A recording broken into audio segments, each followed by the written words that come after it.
మిథున రాశి వారికి ఈ వారం ఎలా ఉంది? మిథున రాశి వారికి 5 గ్రహాలు యోగిస్తున్నాయి. ఏకాదశంలో చంద్రుడు, ద్వితీయంలో బుధుడు, ద్వాదశంలో శుక్రుడు, తృతీయంలో కుజకేతువులు.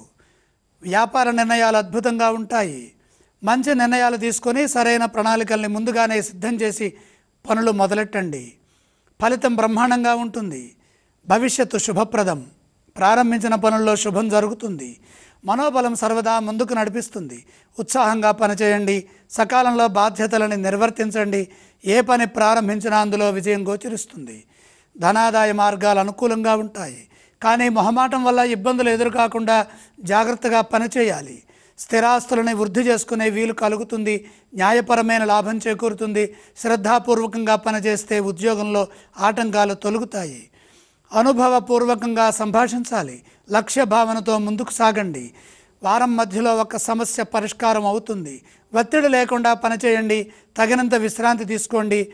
నిర్ణయం మీకు అనుకూలంగానే వస్తుంది. గ్రహయోగం బ్రహ్మాండంగా ఉన్నది. కుటుంబ సభ్యులతో కలిసి ఆనందిస్తారు. కుటుంబ సభ్యుల సూచనలు మేలు చేస్తాయి. సమిష్టి కృషి ఫలిస్తుంది. మిథున రాశి వారు ఎటువంటి స్తోత్రాలను పఠిస్తే వారికి మంచి ఫలితాలు కలుగుతాయి? మిథున రాశి వారు లక్ష్మీ అష్టోత్తర పారాయణం చేయటం మంచిది.